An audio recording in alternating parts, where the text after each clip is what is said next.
Las Vegas is 115 degrees at Harry Reid International Airport. The hottest day of 2026 in the city, and the dome the title just named is now sitting directly on top of the west.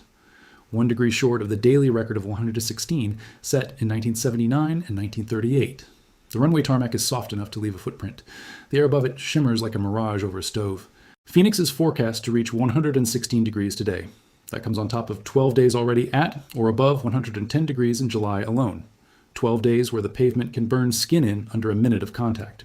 Death Valley is forecast to peak at 126 degrees during this dome. That is the hottest number expected anywhere in this event. Hot enough to cook an egg on a car hood in 6 minutes. Now pivot north. Billings, Montana hit 104 degrees on Saturday. August 1st, breaking the daily record. That number lands only 3 weeks after Billings broke its all-time high of 111 degrees on July 12th. All time, meaning the highest temperature in over 90 years of official records at the airport station. This is not a normal summer heat wave. This is not one bad day in one city. Something significant is happening across the entire western United States, and it is happening right now. Today we are going to break down exactly what is inside this heat dome, where it is stalling, why it will not move, and what it means for the 45 million people sitting under it right now. No guessing, no dramatizing, just the facts, the science, and the real stakes for the people living under this dome tonight. Before we go further, tell us where you are watching from and what your thermometer reads at the exact moment you hit play. City, state, the number on the screen. Tell us specifically whether your overnight low broke into the 90s this week, because that is the number that decides whether the body recovers between one hot day and the next. If you are new here, this channel is the place tracking every heat dome, every wildfire outbreak, and every grid emergency across North America this summer. Subscribe, because when the fifth dome forms, and it will, we will be on it before the sirens sound. Now, back to the map. Picture the western United States from above. Start in the low desert. Death Valley, California, is forecast to touch 126 degrees during the peak of this dome. That is a number most people cannot process without an anchor. It is hot enough that a plastic water bottle left in a car will deform in under an hour. Hot enough that a dog's paw pads blister on unshaded ground in seconds. Move east across the Mojave. Las Vegas is already at 115 degrees at Harry Reid International Airport, the official reporting station for the city. The previous 2026 high of 114 was set on Friday, then topped on Saturday with 115. The extreme heat warning for southern Nevada, the highest heat alert the National Weather Service issues, has been extended through Wednesday, August 5th. That means the temperature and humidity together are high enough to cause serious injury or death to people outside for long stretches. 6 full days of that warning, back to back. Move south into the Sonoran Desert. Phoenix is at 116 degrees today. Phoenix has already logged 12 days at or above 110 degrees in July alone, and the National Weather Service office in Phoenix has issued an extreme heat warning that stretches across all of Maricopa County and into Pinal County. The greater Phoenix metropolitan area is home to more than 5 million people. Many of them live in older apartment buildings where the air conditioning is the difference between a normal night and an emergency room visit. Drop west into the Imperial Valley. El Centro, California is forecast to hit 118 degrees today. That is a record number for the city and a reminder that this dome is not just desert tourist stops. El Centro is a working agricultural town of about 45,000 people, and the farm workers in the fields around it are outside from sunrise onward. Move up onto the Colorado Plateau. Salt Lake City is running 10 to 15 degrees above its normal August range. The city's all-time record of 109 degrees was set on July 12th of this year, surpassing the old mark of 107, first set in 1960 and tied 4 more times, most recently in September 2022. Move east across the Rockies. Denver is under a heat advisory, with temperatures pushing into the upper 90s and low hundreds at a mile of elevation, where the air is thinner and the sun hits harder. Now go north. This is the part of the map that surprises people. Billings, Montana hit 104 degrees on Saturday, August 1st, breaking the daily record for a city that sits closer to the Canadian border than to Denver. Billings already broke its all-time high 3 weeks ago at 111 degrees on July the 12th. Miles City, Montana, about 150 miles east of Billings, hit 115 degrees in July, beating its previous record by 4 degrees. 4 degrees is not a nudge. 4 degrees is a shattering. The alert zone extends from the Mexican border all the way to the Canadian border. Right now, 45 to 55 million Americans are under some form of heat alert. That is roughly 1 in every 7 people in the country. 12 western states are expected to see record highs fall during this event. Temperatures across the region are running 10 to 20 degrees above normal, which is the difference between a warm summer day and an emergency. That is the map at this moment. Pull back from the map for a moment, because none of this started this weekend. Rewind 1 month. Before this dome existed, July 2026 was already writing itself into the record books. Nearly 3,000 daily temperature records fell across the contiguous United States in a single month. The exact tally is 2,608 heat records against only 350 cold records. And that ratio is more than 7 to 1. In a stable climate, heat records and cold records land at roughly the same rate over the course of a year. July 2026 is projected to surpass July 2012 as the hottest month in the contiguous U.S. record. National temperatures for the month landed about 2.5 degrees Fahrenheit above the 20th century average. That may sound small on a personal thermometer.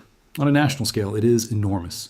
A 2.5 degree lift across an entire country means that the coolest nights are warmer, the hottest afternoons are hotter, and every crop, every reservoir, every power grid is running under load it was not designed for. And this dome, the one sitting on the west right now, is the fourth heat dome of summer 2026. The first three arrived in roughly 5 weeks. Dome, break, dome, break, dome, break, dome. Right now, the fourth one is stalling. Look at the individual city records that fell in July. Salt Lake City set its all-time high of 109 degrees on July 12th, surpassing 107 from 1960. Billings set its all-time high of 111 degrees on the same day, surpassing 108 from 2002. Miles City, Montana, broke its previous record by 4 degrees. Reno, Boise, Spokane, and Missoula all logged multiple days above their July averages by margins large enough to redraw the climate baseline for the state. The first half of 2026 across the continental United States now ranks as the second hottest first half of any year on record. Only 2024, which came in warmer, sits above it. The pattern that pushed 2026 into that ranking is the cadence itself. Brian Brettschneider, a climate scientist with the National Weather Service Alaska region who tracks record-setting patterns for a living, has publicly noted that a cadence like this, 4 domes in roughly 5 weeks, is a pattern that has not appeared in the American record since the Dust Bowl era of the 1930s. That is not a rhetorical comparison. That is a specific historical reference to a decade when the atmosphere over the interior of the country locked into a pattern that fed on itself for years. The Dust Bowl killed crops, emptied towns, and reshaped American migration. Comparing 2026 to the 1930s is not a headline flourish. It is a scientist noting that the rhythm of the atmosphere itself is behaving in a way it has not behaved in 90 years. And that raises the natural question. Why is the dome not moving? Why 4 in 5 weeks? That answer sits above the atmosphere in the jet stream itself. That is what the sky is doing. Here is why it is doing it. Picture a lid on a pot. Water underneath, steam building, and the lid holding it all in. That is what is sitting over the western United States right now. Meteorologists call it a heat dome, which is a giant lid of high pressure that sits on top of a region like a lid on a pot, trapping hot air underneath and blocking cooler air from moving in. The longer it sits, the hotter it gets, because the air underneath keeps compressing and heating itself. A heat dome forms when a ridge of high pressure in the upper atmosphere parks in one place and refuses to slide east. When it does slide east on a normal schedule, the heat breaks after a few days, and the next weather system moves in. When it does not slide east, the days pile up. 3 days become 6, 6 becomes 10, 10 becomes a public health emergency. The pattern that is holding this dome in place has a name. It is called an omega block. That is a weather pattern shaped like the Greek letter omega, with a stubborn ridge of high pressure in the middle and 2 pockets of low pressure on either side. That shape is what locks a heat dome in place for days or sometimes weeks at a time. The 2 low pressure pockets act like walls. They prevent the ridge from sliding along its normal west to east track. Right now, the omega block is pinned. The ridge is sitting over the interior west. The low pressure pockets are anchored on either side. And every day the sun rises, the air under the ridge heats up a little more. The deeper question is why omega blocks are showing up more often than they used to. And the answer to that question sits at the top of the world. The Arctic is warming roughly 4 times faster than the rest of the planet. That is Arctic amplification, a phenomenon documented across dozens of peer-reviewed studies over the past decade. 4 times faster means the temperature gap between the North Pole and the middle latitudes is shrinking. The jet stream, the fast-moving river of air that separates cold Arctic air from warmer air to the south, is driven by that temperature gap. Shrink the gap and the jet stream slows down. Slow it down enough and it starts to meander, north and south in big, lazy loops instead of moving briskly west to east. When the jet stream meanders, weather systems get stuck. Heat domes park, cold snaps park, storms park. That is the mechanism. It is not speculation.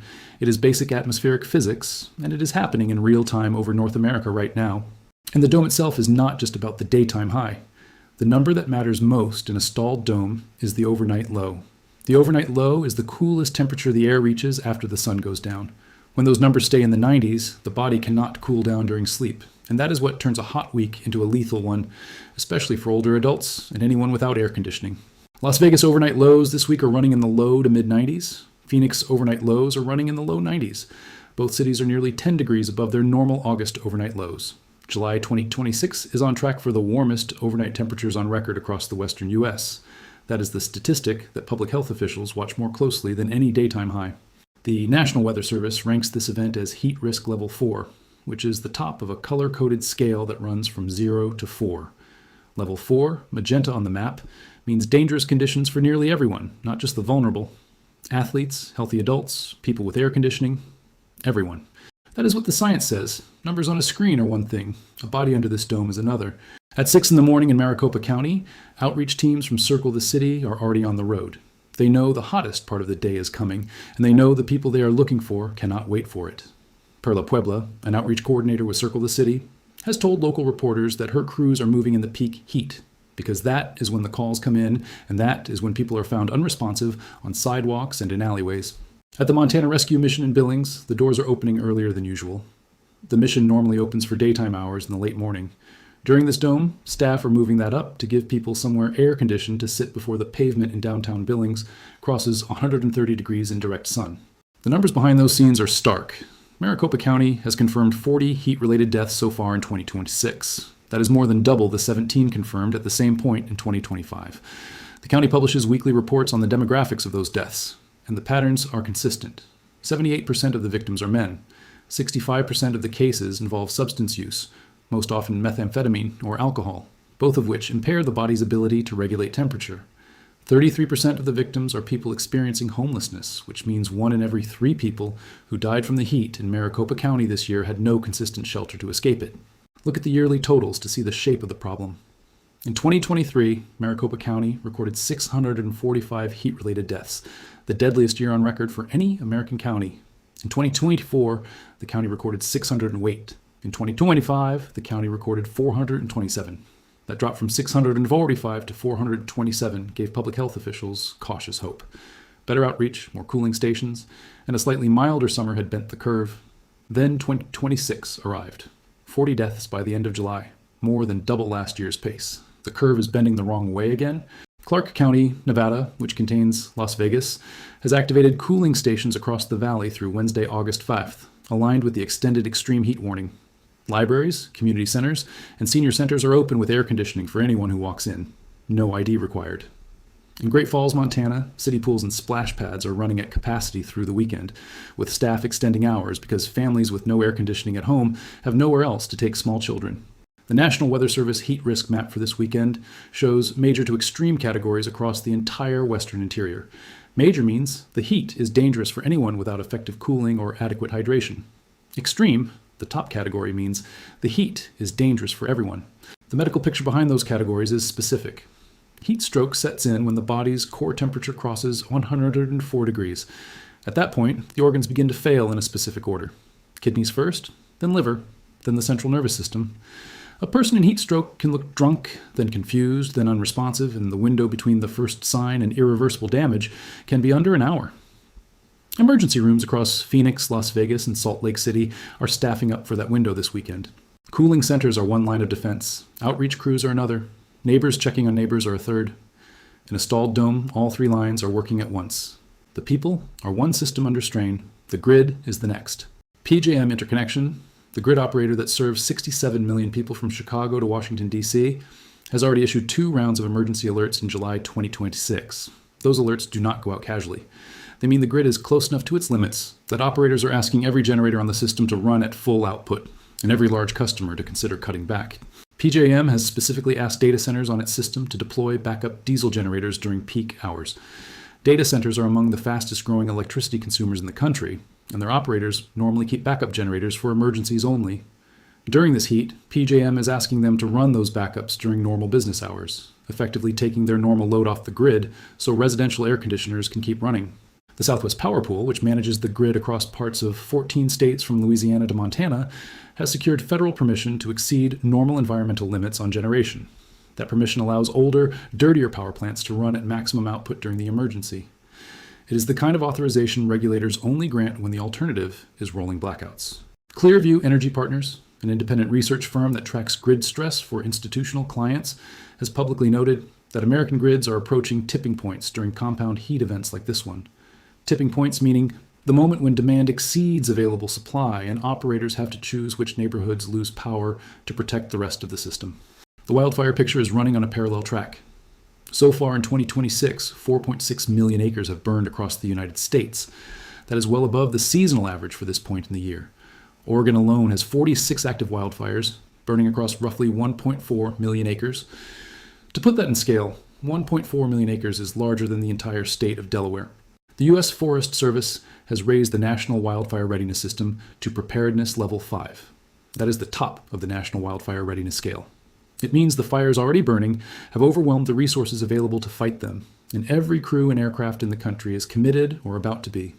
When the system hits level 5, incident commanders start requesting help from Canada, Mexico, and Australia because the domestic supply of firefighters is already deployed. The Forest Service has issued enhanced wildfire risk warnings for Southern California specifically, where the combination of drought, heat, and dry fuels has pushed fire behavior beyond what standard suppression tactics can handle. A fire that starts in those conditions is not a fire that firefighters put out. It is a fire that burns until the weather changes. The drought picture underneath all of this is compounding. The Colorado River Basin, which supplies water to 40 million people across 7 states, is in its 25th consecutive year of drought. Lake Mead and Lake Powell, the 2 largest reservoirs in the country, are at historic lows. Every day this dome sits over the west. Evaporation from those reservoirs accelerates and inflows from mountain snowmelt decline. The dome is stalling, the systems are straining, and the pattern is not finished. Consider 2 summers side by side. Summer 2023 delivered one prolonged heat dome that killed 645 people in Maricopa County alone, the deadliest year on record for heat deaths in the United States. That summer was a peak, a single terrible spike on a chart that had been climbing for decades. It was singular in shape, one long dome, one long crisis, and then a break. Summer 2026 is different. 4 separate domes in 5 weeks. Deaths already double last year's pace at the same point on the calendar. Records falling by the 1,000 across the interior west and northern plains. The 5th dome already forming in the pattern behind this one. Summer 2023 was a peak. Summer 2026 is a rhythm. That is the shift the atmosphere is showing us. A single record can be an outlier.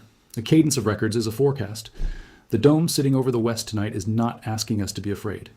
It is telling us what comes next, in numbers, on a schedule, on a map we can read if we are willing to look at it. Which brings us to the question we want to hear from you on. Not the hottest day you remember, not the worst summer you ever lived through, the summer your region changed, the summer that stopped feeling like a summer you recognized. Name the year and the place in the comments. Tell us the overnight low you're seeing on your thermometer this week, because that is the number that decides whether your body recovers before the next day starts. Subscribe, because this channel is tracking every dome, every grid emergency, every wildfire outbreak across North America, this summer, dome by dome, in real time. And send this video to one person in Arizona, Nevada, or Montana who needs the overnight low warning tonight. That share is the difference between a stranger who checks their thermometer at 2 in the morning and one who does not.